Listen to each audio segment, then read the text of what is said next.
Okay, here we are. Finally, the rankings for the playoffs for PSL Season 5.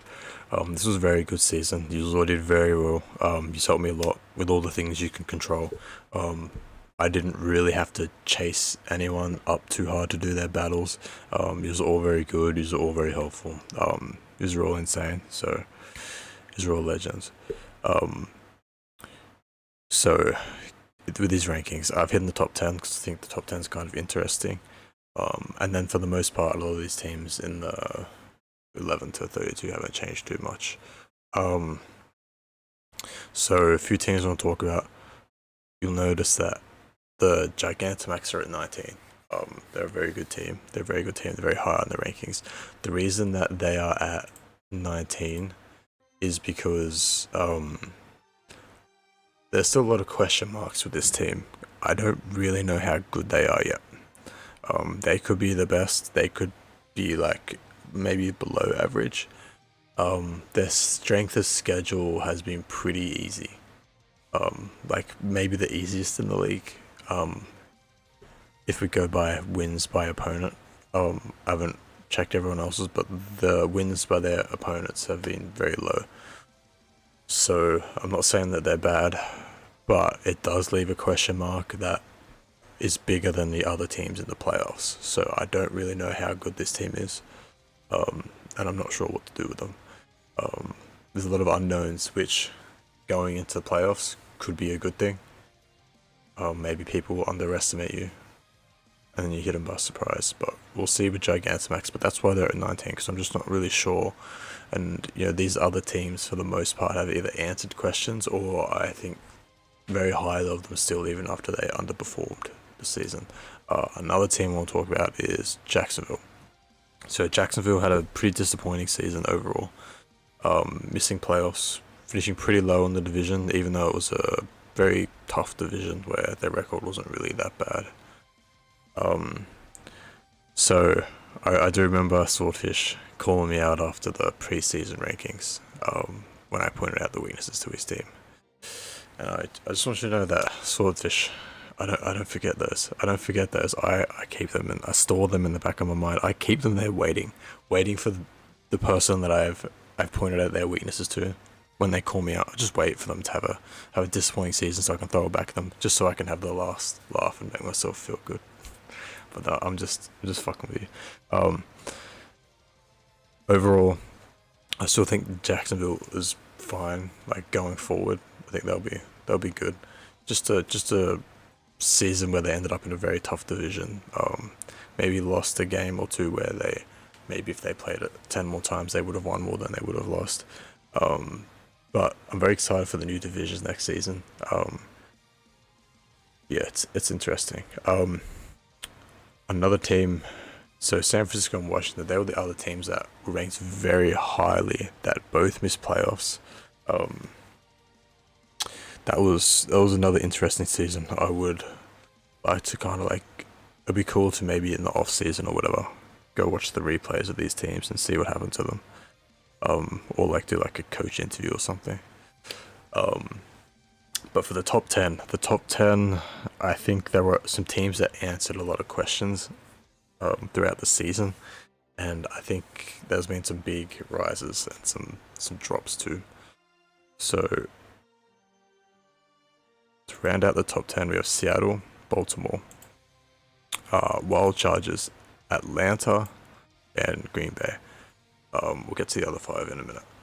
So all these teams, for the most part, had a disappointing final week to the season.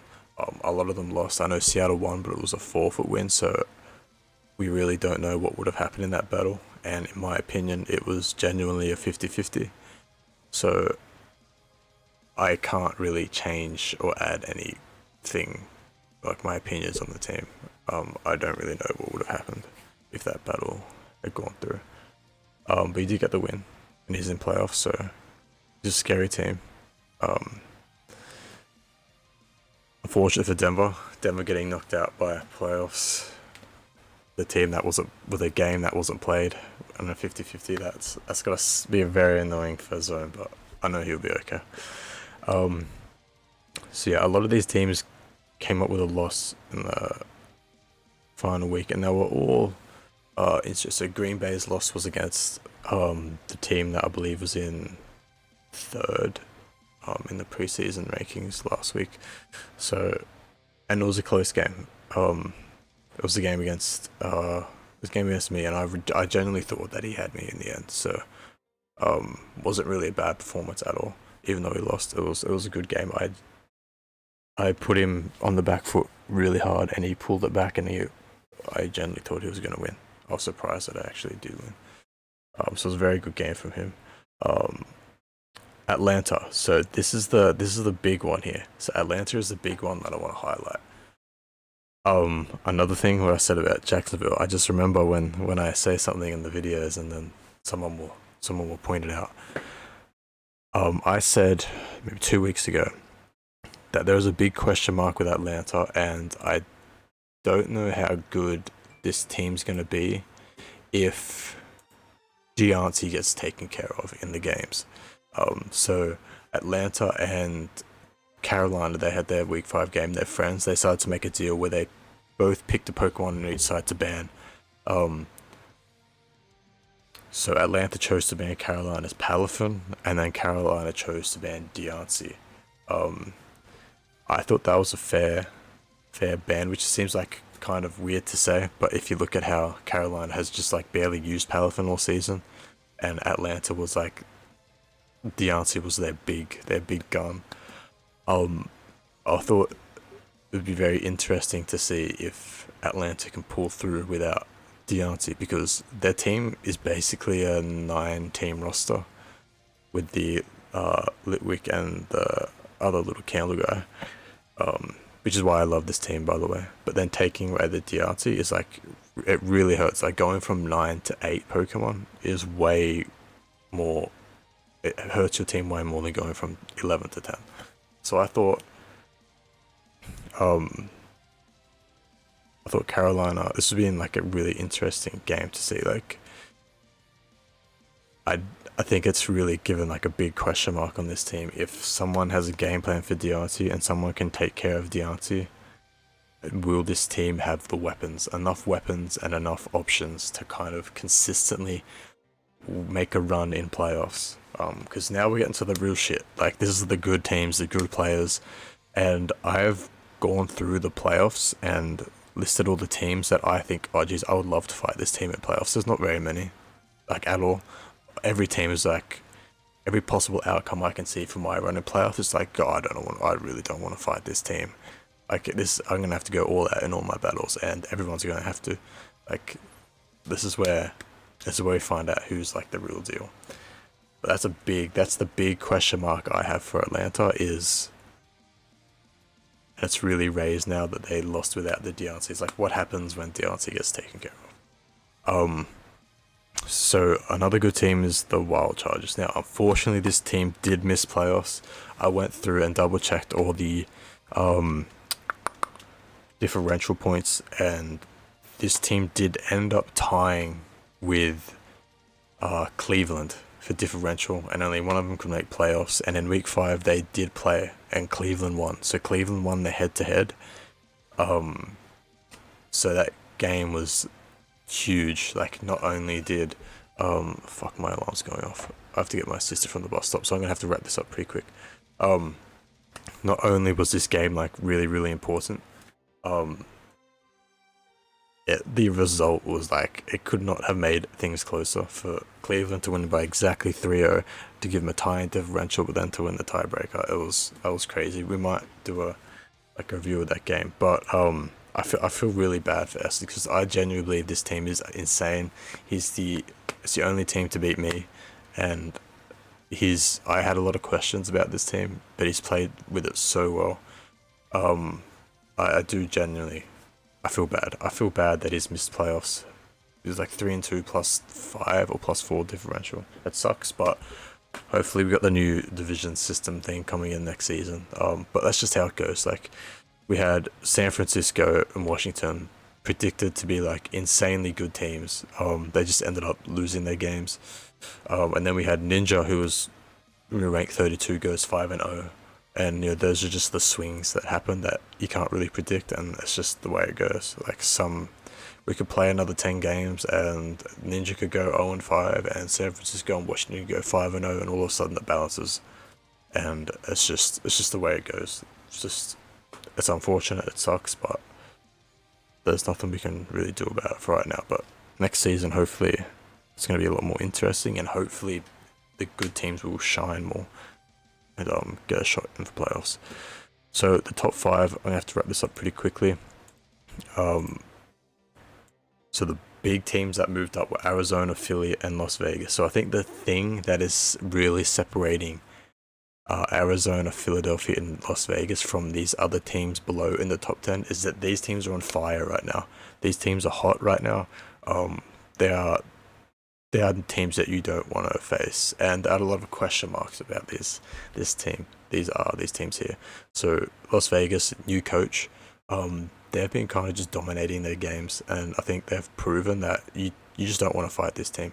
A lot of ways to win the game, a lot of win conditions. This team is a huge threat, like a gigantic threat, and is probably most likely to win the championship. I know these rankings are like, I say they're most likely to win the championship, but that's just taking the teams individually.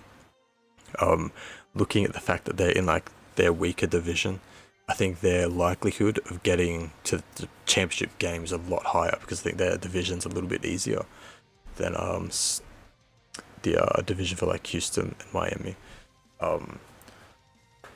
So it's gonna be interesting, but I think I'll probably put my money on Las Vegas to win the championship, just because the odds are high that they're going to get there, and I really think that any of these top teams can win.